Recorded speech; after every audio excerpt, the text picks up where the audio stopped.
경상북도 익산이라고 하는 곳에 약촌이라고 하는 곳에 약촌 사거리라고 하는 곳에서 택시기사가 피살된 사건이 있었습니다. 그때 당시에 범인이 누구인지를 모르고 택시기사는 피살돼서 그 자리에서 숨져 있는 상태였는데 목격자 한 사람이 있었습니다. 최모라고 하는 분인데 청년이 우연히 오토바이를 타고 가다가 그 광경을 목격을 한 거예요. 그래서 이 사람이 형사 경찰에게 찾아가서 내가 이렇게 목격을 했다라고 이야기를 했는데 느닷없이 형사는 이 최모군을 붙들어 가지고는 그냥 매로 때리고 계속 고문을 하면서 네가 죽였지, 네가 범인이지, 너로 인해서 죽은 거지, 맞지? 그러면서 막 계속 고문을 하는 거예요. 견디다 못해서 이 청년이 내가 죽였다고, 자기는 도움을 주기 위해서 경찰서에 갔다가 그냥 일순간에 죄를 뒤집어 쓰고 이래가지고는 20년 형을 받아요. 참 억울한 일이죠. 이래가지고 감옥에 들어가서 무려 10년을 감방 생활을 합니다. 10년 만에 나중에 석방이 돼서 나왔는데 이 억울함은 이건 말할 수가 없는 거예요. 기가 막힌 거죠. 그런데 박준영 변호사라고 재심 청구하는 변호사가 계세요. 이분이 재심을 통해서 억울한 사람들을 많이 풀어준 거죠. 이래가지고는 이 약촌 오거리에 이 살인사건에 대해서 범인을 찾아야 되겠다.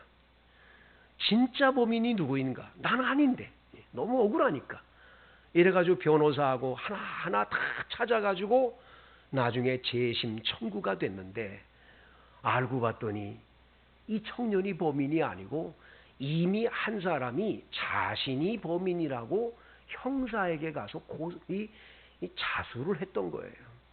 근데 이 형사가 이미 이 청년이 들어갔는데 나중에 와서 그러니까 이게 복잡해지고 이럴 거 가니까 그냥 덮어버린 거예요. 이게 나중에 다 밝혀져 가지고 이 사람, 이 청년 10년간을 감방 생활했던 이 청년이 얼마나 억울했겠습니까? 이 나중에 재심 청구가 받아들여서 모든 죄가 없다고 이게 완전하게 무죄 선고를 받았을 때 이 청년은 얼마나 기가 막혔는지, 자신의 허송세월이 기가 막힌 거죠. 그 엄마는 엉엉 울면서 우리 아들 범인이 아니지, 맞지, 그러면서 그 억울함을 정말 호소하는 장면을 이렇게 보게 되죠. 얼마 전에 이게 영화화 돼가지고 재심이라고 하는 영화로 지금 나와가지고 아주 그 영화를 보면 그때 그 이야기가 그대로 생생하게 나오는 것을 보게 됩니다. 여러분, 세상에는 억울한 일을 당하는 분들이 많습니다. 우리 그리스도인들도 마찬가지지요. 나는 정말 아닌데 나를 향해서 죄를 뒤집어 씌우고 끊임없이 공격하고 욕하고 비방하는 소리들을 듣는 때가 있어요. 나는 아닌데, 절대 아닌데 기가 막히게 그 상황 논리를 가지고 이야기하는 분들을 보게 될 때가 많죠. 여러분, 그런 억울한 일을 당할 때 여러분은 어떻게 그 문제들을 해결하고 살아가고 계십니까? 어떤 분들은 그 억울한 일을 당할 때 이 세상 살만 나지가 않는다고 그냥 앉아서 죽어야 되겠다, 죽는 게 끝이다 하고 우울증에 시달리는 분들이 계시죠. 사실 우리가 삶의 길을 걸어가면서 억울하다고 하는 이 억울함이라는 게 그냥 내가 큰 무슨 죄를 져서 나에게 죄를 덮어 씌우는 그것만 억울한 건 아니지요. 가정생활을 하다가도 부부관계 속에서 남편과 아내 속에 오해가 일어나가지고 억울한 일을 겪는 경우도 많지요. 어떤 남성은 평생 동안 아내로 인해서 끊임없이 스트레스와 아픔을 겪는 분들도 있고요. 때로는 어제 다니엘 기도회에 나와서 그 간증했던 여성분처럼 아버지의 폭행에 의해서 너무너무 기가 막힌 상황을 겪는 사람들도 많이 있지요. 세상에는 억울한 일을 당하는 분들이 많습니다. 여러분들은 어떻습니까? 억울한 일이 한 가지도 없습니까? 그렇다면 참 복된 길이지만 만약 억울한 일이 있다면 오늘 본문 성경을 통해서 여러분들이 큰 위로를 얻게 되기를 원합니다. 오늘 본문 말씀 13절을 보겠어요. 빌라도가 대제사장들과 관리들과 백성을 불러 모으고 그랬습니다. 빌라도는 로마에서 보낸 수리아 총독입니다. 이 총독이라고 하는 것은 국가 안에 있는 식민지 국가로 있는 이 유대인들에 대해서 사법권이 있어요. 특별히 죄수들을 감옥에도 가두기도 하고 사형 집행을 내릴 수도 있는 권한이 총독에게 있어요. 그러니까 여기 성경에 나와 있는 대로 대제사장과 서기관들이 모여서 그 모인 사내들인 공회라고 하는 유대인들의 국회의원들 정도 되는 사람들의 모임이 있는데 그 모임에서 예수님은 정죄를 받았어요. 하나님의 아들이라 그리스도라 하는 것 때문에 하나님 신성모독죄로 이제 죽어야 돼요. 그런데 자기들은 사람을 이렇게 데려다가 사형 언도를 내릴 권한이 없거든요. 사형 언도는 로마에서 보낸 총독인 빌라도가 해야 돼요. 이 빌라도라는 사람이 이제 예수님을 신문을 했는데 23장 4절을 보면 빌라도가 대제사장들과 무리에게 말합니다. 내가 보니 이 사람에게 죄가 없도다. 예수님 죄 없다는 걸 알아요. 그래서 무죄방면을 하려고 그랬더니 대제사장과 서기관들과 이 사람들이 소리를 지릅니다. 만약에 이 예수라는 분을 당신이 놓아주면 당신은 가이사 황제에게 충신이 아니오. 왜냐하면 가이사에게 세금 바치지 말라고 말한 사람이 이 사람이오. 그리고 자칭 왕이라고 그랬습니다. 가이사 황제 외에는 왕이 없는데 어찌 이 왕이라고 하는 이 사람을 그냥 두냐고 이렇게 자꾸 모함을 하는 거예요. 할 수 없으니까 빌라도가 편법을 쓰는 게 뭐 갈릴리 사람이라고? 그러면 갈릴리를 지금 분봉 왕으로 다스리고 있는 헤롯에게 보내자. 공을 떠넘긴 거죠. 그래가지고 헤롯에게 보내는데 헤롯이란 사람은 예수님이 뭔 기적을 행하고 이적을 행할 줄만 알고 기다렸는데 아무것도 행하지 않으니까 그냥 희롱을 해서 다시 보낸 거예요. 공이 다시 돌아왔어요. 공이 다시 돌아오니까 빌라도는 할 수 없이 빌라도가 대제사장들과 관리들을 백성들을 다 모아놓고 이야기를 합니다. 14절 이르되 너희가 이 사람이 백성을 미혹하는 자라 하여 내게 끌고 왔도다. 보라 내가 너희 앞에서 신문하였으되 너희가 고발하는 일에 대하여 이 사람에게서 죄를 찾지 못하였고. 그러니까 아무리 신문을 해도 예수님으로부터 이 죽일 죄가 없는 거예요. 사형 언도를 내릴 죄가 없어요. 죄 없는 거죠. 헤롯에게 보냈는데 헤롯 또한 그렇게 하여 그를 우리에게로 도로 보내었도다. 보라 그가 행한 일에는 죽일 일이 없다. 사형 선고 내릴 리가 없다. 내릴 죄가 없다. 그래서 오늘 16절에 보면 때려서 놓겠노라 이렇게 말합니다. 때려서 놓겠노라. 저는 이 성경 구절에 요게 아주 나빠요. 아니 죄가 없으면 그냥 무죄방면하면 될 것이 왜 때려서 놓습니까? 때린다는 걸 왜 얘기합니까? 요 때린다라고 하는 건 이 사람들에게 그 죄가 있다고 하는 걸 빌미를 두는 거거든요. 그냥 놔주면 되는 거예요. 때린다는 말을 하니까 이 사람들이 더 달라붙는 거죠. 오늘 성경에 다 같이 한번 18절을 읽어보면요. 무리가 일제히 소리질러 이르되 이 사람을 없이 하고 바라바를 우리에게 놓아주소서 하니.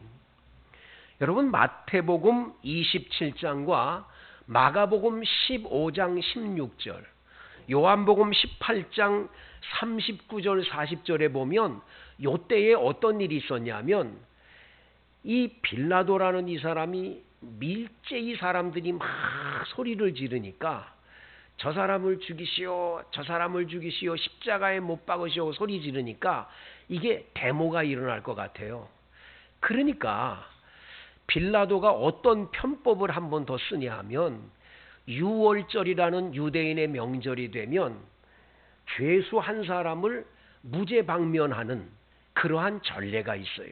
뭐 우리나라에도 크리스마스 때라든지 뭐 이럴 때 그 무죄방면해 주는 일이 있지 않습니까? 8.15 광복절을 맞이해서 뭐 무죄방면한다 그런 일이 있거든요. 자, 그런데 예수님을 무죄방면할 거냐, 강도 바라바를 무죄방면할 거냐, 백성들 앞에 두 사람을 딱 천거해가지고 두 사람 중에 누구를 놓아줄까 이렇게 얘기를 하게 돼요.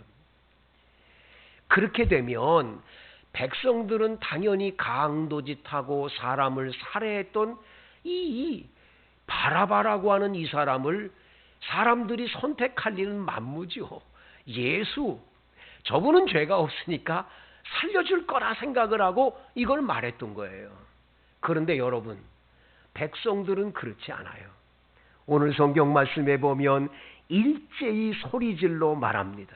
이 사람은 없이 하고 바라바를 놔달라고 얘기를 하는 거예요. 어떤 분의 글 속에 이런 글이 있습니다. 민중의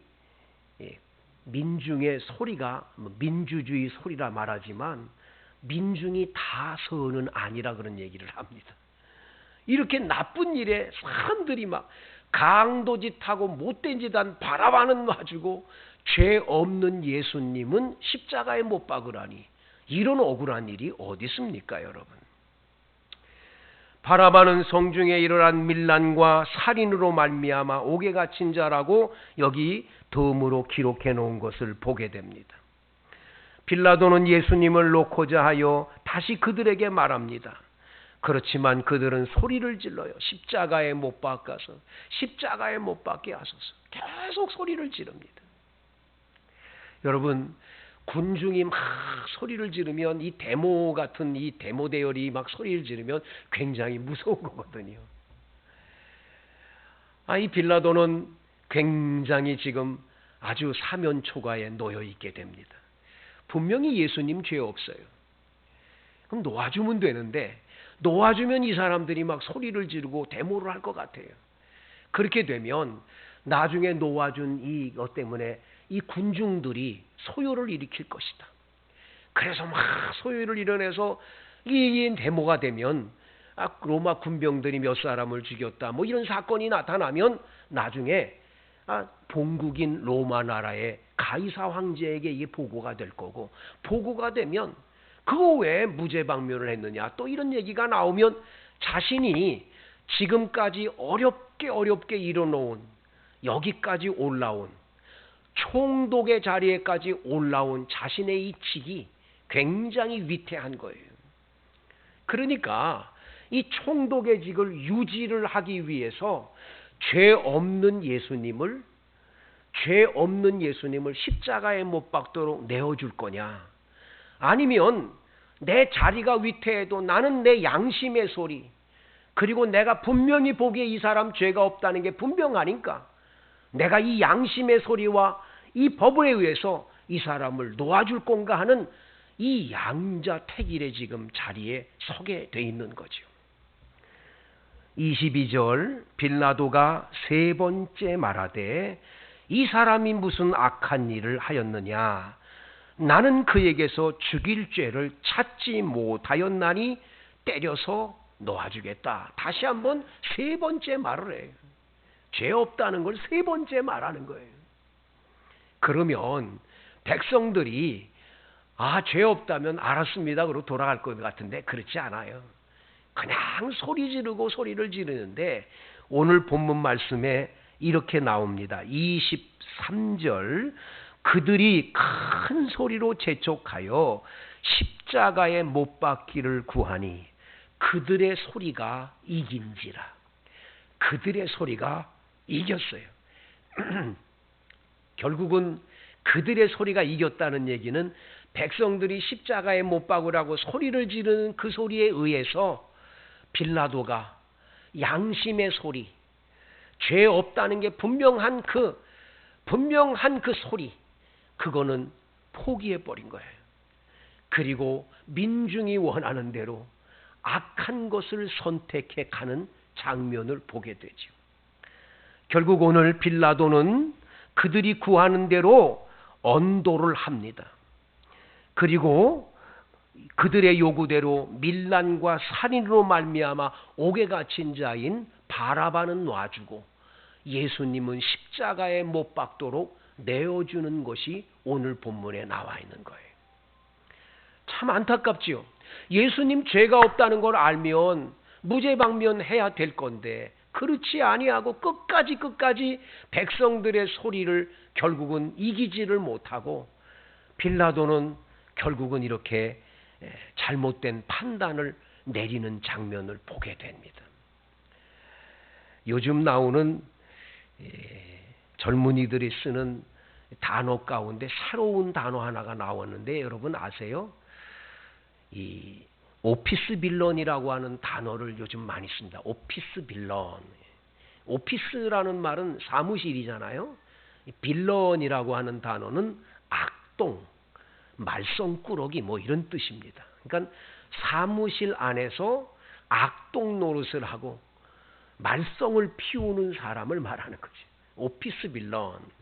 이래가지고 회사 생활을 하면서 같은 사무실 안에 있는 직원들끼리 아유 저거 오피스 빌런이야.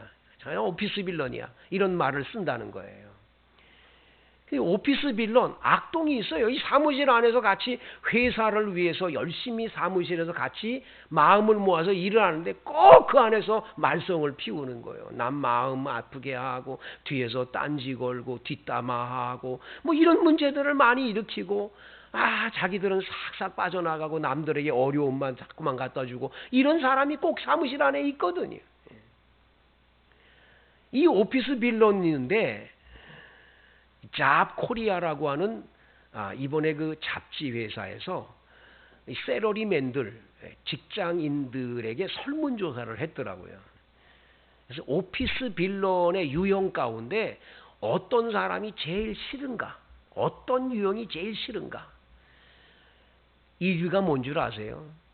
1위가 책임 회피형이에요. 책임 회피형. 책임지지 않아요. 자기가 당연히 해야 할 일을 책임지지 않고 남에게 다 전가하고 미꾸라지처럼 자기는 싹싹 빠져나가고 책임을 절대로 안 지는 거예요. 남들에게 다 맡겨버리는 거예요. 이런 사람이 1위예요. 1위. 제일 싫은 사람이에요. 자, 자신이 지금 로마에서 보낸 총독이에요. 이 빌라도라는 이름의 뜻은 창 던지는 자라 이런 뜻이에요. 창 던지는 자.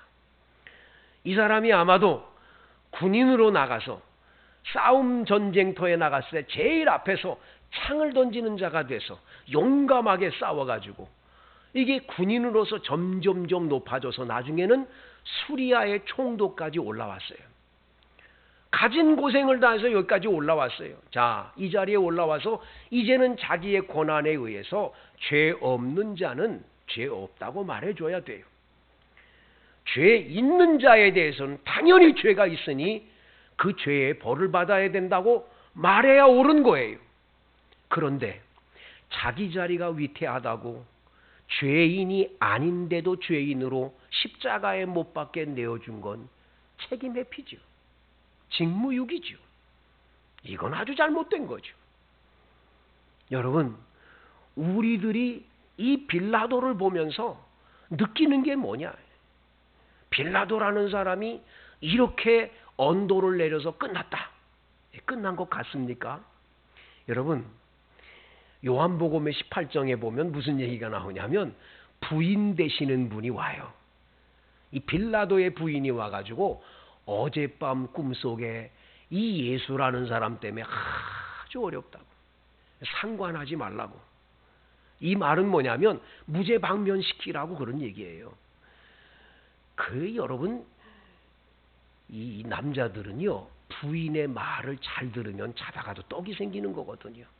근데 이 부인의 말을 안 듣고 그 자리 하나 지키겠다는 것 하나 때문에 예수를 이걸 무죄방면시키지를 않은 죄가 큰 거죠. 자, 이 빌라도의 부인이 꿈을 꿨을 때 어떤 꿈을 꿨을까? 여러분 상상되세요? 어떤 분은 이렇게 해석을 해요.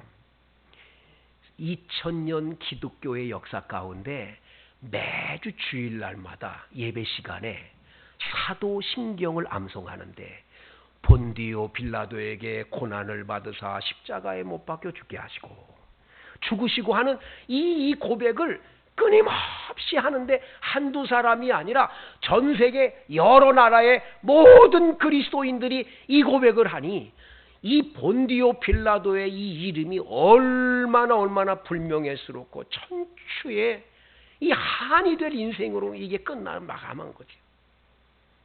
여러분, 우리가 선택 하나를 바르게 잘해야 돼요. 우리 앞에는 선한 길이 있고 악한 길이 있어요. 분명히 이게 악이에요. 잘못됐어요. 그러면 빨리 돌아서야 돼요. 그런데 이 악한 길을 아이고 내가 저 사람하고 친구고 저 사람하고 가까운데 저 사람하고 나하고 어떤 사이인데 이런 사이 하나로 인해서 그쪽으로 가야 합니까? 이건 내 자리가 위태한데 내가 여기 자리에서 이게 잘 있어야 되는데 이러면서 이 자리 때문에 내가 악을 선택합니까?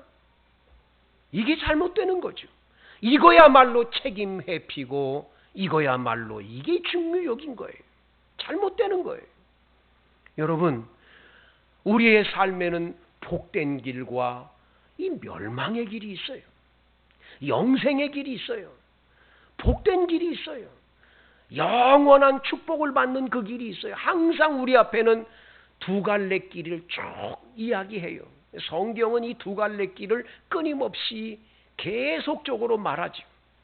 시편 1편에도 복 있는 사람은 악인의 꾀를 따르지 아니며 죄인의 길에 서지 아니하며 오만한 자의 자리에 앉지 아니하고 오직 여호와의 율법을 즐거워하여 그 율법을 주야로 묵상하는도다.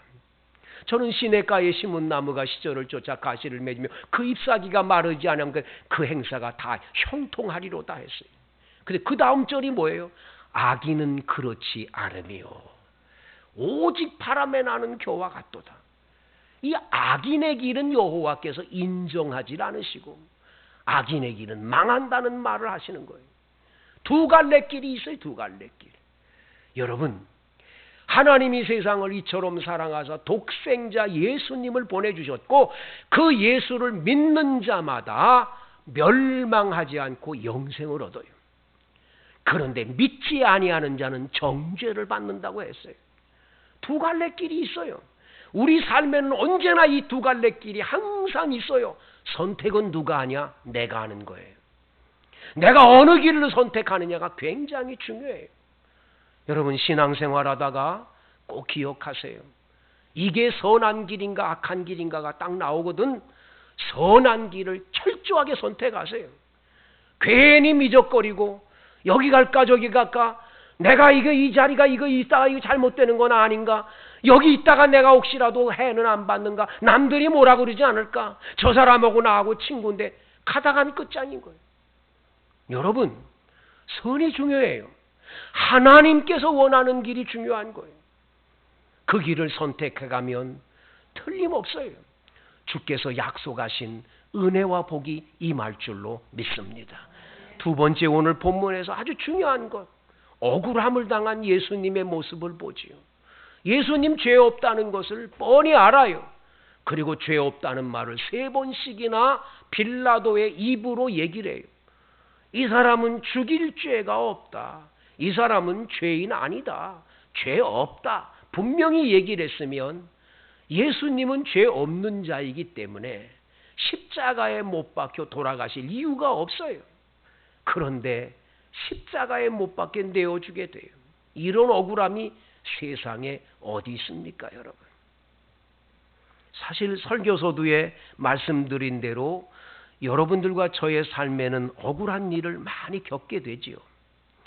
저도 억울한 일을 겪으면서 하나님 앞에 기도했던 적이 있습니다. 너무너무 괴롭고 아파서 하나님 앞에 기도하는 가운데 그 기도하는 가운데 주께서 위로를 주심으로 해결을 받은 때가 있었어요. 저는 선교사로 우크라이나에 가서 사역을 할 때에 새벽 기도가 없었으니까 제가 혼자 새벽 기도회를 했습니다. 찬송을 부르고 성경을 읽고 기도를 하죠. 그러는 가운데 어느 날은 지나온 살아온 날들을 쭉 더듬어 보며 기도하다가 제가 어렸을 적에 동네 아이들하고 같이 열심히 놀이를 하다가 어느 한 아이가 딱 쓰러져 가지고 팔이 부러지는 사건이 일어났습니다. 저는 그 아이를 밀었다는 의식이 없어요. 지금도 그래요. 그건 억울하다고 봐요. 그런데 갑자기 한 아이가 재곤이 네가 그랬어. 너야. 그러면서 손가락질을 해요. 그러니까 아이들이 재곤이가 그랬다. 재곤이가 그랬다. 다 도망가 버렸어요. 제가 더 혼박 쉬었어요. 그 아이는 그 팔이 부러진 거를 부모들이 그 아이를 잘 돌봤어야 되는데 그렇지를 못해서 평생을 불구로 살아가요. 같은 마을에 살면서 항상 내가 그 아이를 보면 내가 그랬다 생각이 드니까 너무 미안하기도 하고 부끄러워서 얼굴을 못 보겠어요. 그렇게 자랐습니다. 그러다 보니 내 마음속에 억울함이 꽉 차 있습니다. 분노가 차 있습니다. 모든 게 억울합니다. 조금만 누군가가 섭섭한 말을 하면 제가 그냥 놔두지를 않습니다.